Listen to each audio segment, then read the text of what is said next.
हमारे ऊपर प्रभु की कृपा है ये हम कैसे पहचाने। ये 8 लक्षण प्रकट होने लगते हैं जिसके ऊपर प्रभु की कृपा होती है।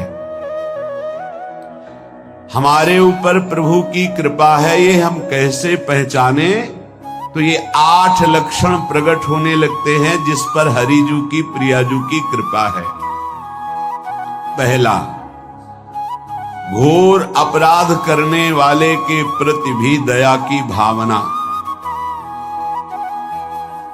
शांति पहला लक्षण है। भाव में भी पहले शांत भाव है। हमारे ऊपर श्री हरिजू की कृपा है, इसकी पहचान ये 8 लक्षण। पहला, शांति, अर्थात घोर अपराधी के प्रति भी गुस्सा ना क्षमा करना, ये हरि की कृपा का लक्षण है। देख लो भाई, घोर अपराधी शब्द तो जाने दो, जरा सा प्रतिकूल हो जाए तो लाख समझाओ पर भ्रकुटी तनी रहती है।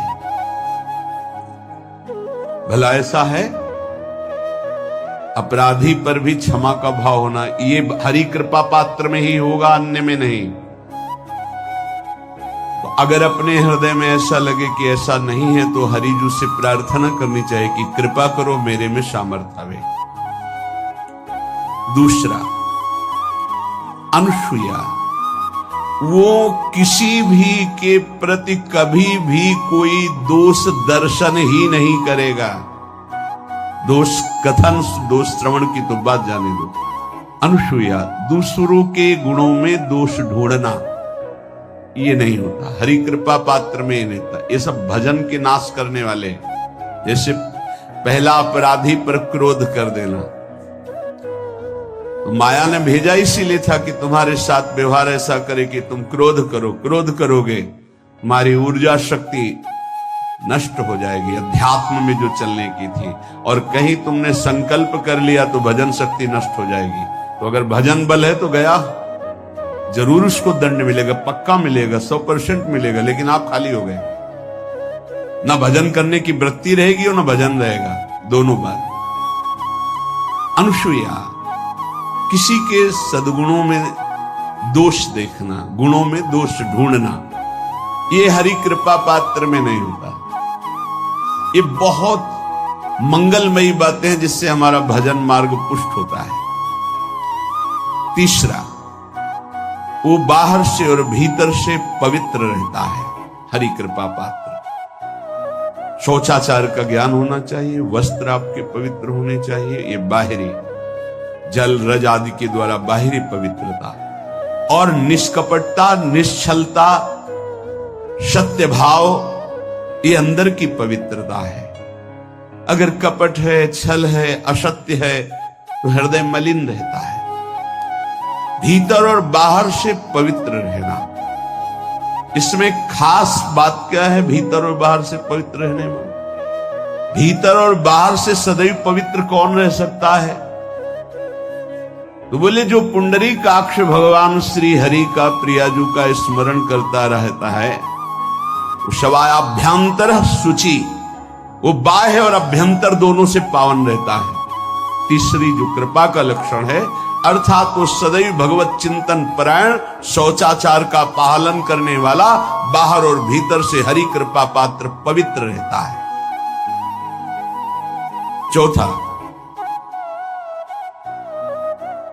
ऐसे कार्यों का अनुष्ठान न करे जिनमें हमारा भजन छूटता है, जिनमें सत्य छूटता है, जिनमें भगवत भाव छूटता है। जैसे आपके ऊपर कृपा हुई, आप भगवत मार्ग में चल रहे हैं, अब आप ऐसे सांसारिक कार्यों का अनुष्ठान कर रहे हैं जिनमें आपकी चित्तवृत्ति बिल्कुल भगवत विमुख हो रही, तो जीवन का लाभ क्या होगा? लाभ तो है भगवत स्मरण से। कल एक ने प्रश्न किया कि मैं खाता तो नहीं हूं लेकिन मांस की दुकान में मांस बेचता हूं, होटल आता, क्या उचित है? ये उचित कैसे हो सकता है? तुम और भी तो व्यापार कर सकते हो। जरूरी है धर्म का पालन करने की इच्छा करते हो, धर्म आचरण करते हो, ऐसा नहीं। तो विरत बहुकर्मा, उन कर्मों से हमें विरत रहना है जो हमारे धर्म के विरुद्ध है, जो भजन के विरुद्ध है। हरि कृपा पात्र ऐसे कर्मों का अनुष्ठान कर ही नहीं सकता। अपने भजन का फल देखना भगवत कृपा पात्र की, सबको प्रदान कर देना। हिम्मत है? अपने भजन, इतनी मेहनत से किया हुआ भजन, भजन होने के बाद हे प्रभु इस भजन का फल हो, सर्वे भवन्तु सुखिना सर्वे सन्तु निरामयः।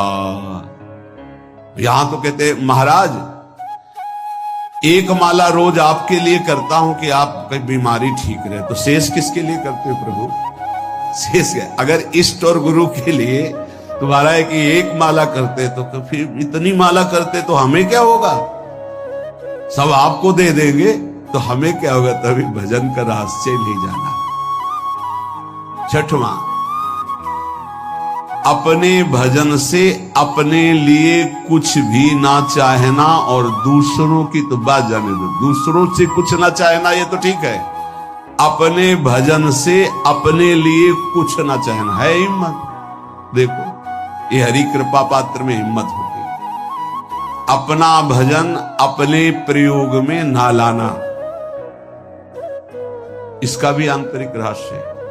अपने प्रयोग में आप शरीर को लेकर के बोलेंगे, अगर स्वरूप को लेकर तो प्रयोग की कोई वहां जरूरत ही नहीं, स्वरूप पूर्ण काम है, वहां कोई अभाव नहीं। जब आप कोई भाव अपने लिए करेंगे तो देह भाव होगा, देह भाव से किसी विषय की मांग होगी। विषय पूर्ति भजन का फल नहीं होता, भजन का फल होता विषय निवृत्ति।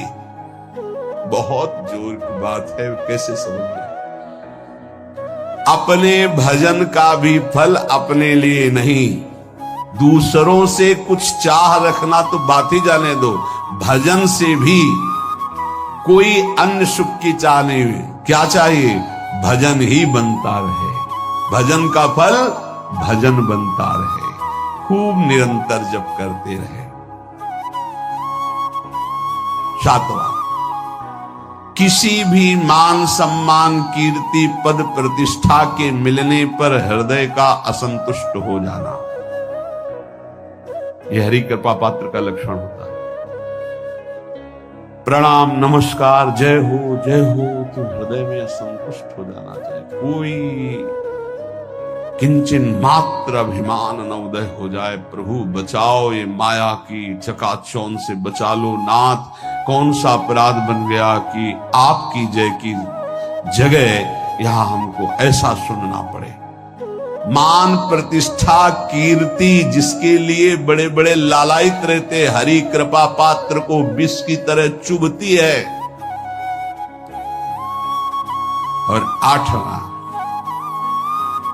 किसी भी प्राणी समुदाय से संबंध ना रखते हुए सब पर दया की भावना, सब पर कृपा की भावना, सब पर करुणा मैत्री, पर किसी से ममता नहीं। ये सूत्र बहुत व्यवहार में प्रयोग करने योग्य है। सबसे करुणा और मैत्री, पर किसी से ममता नहीं। करुणा तो करी भरत जी ने, मैत्री भी की मृग से, पर ममता रहित नहीं रहे।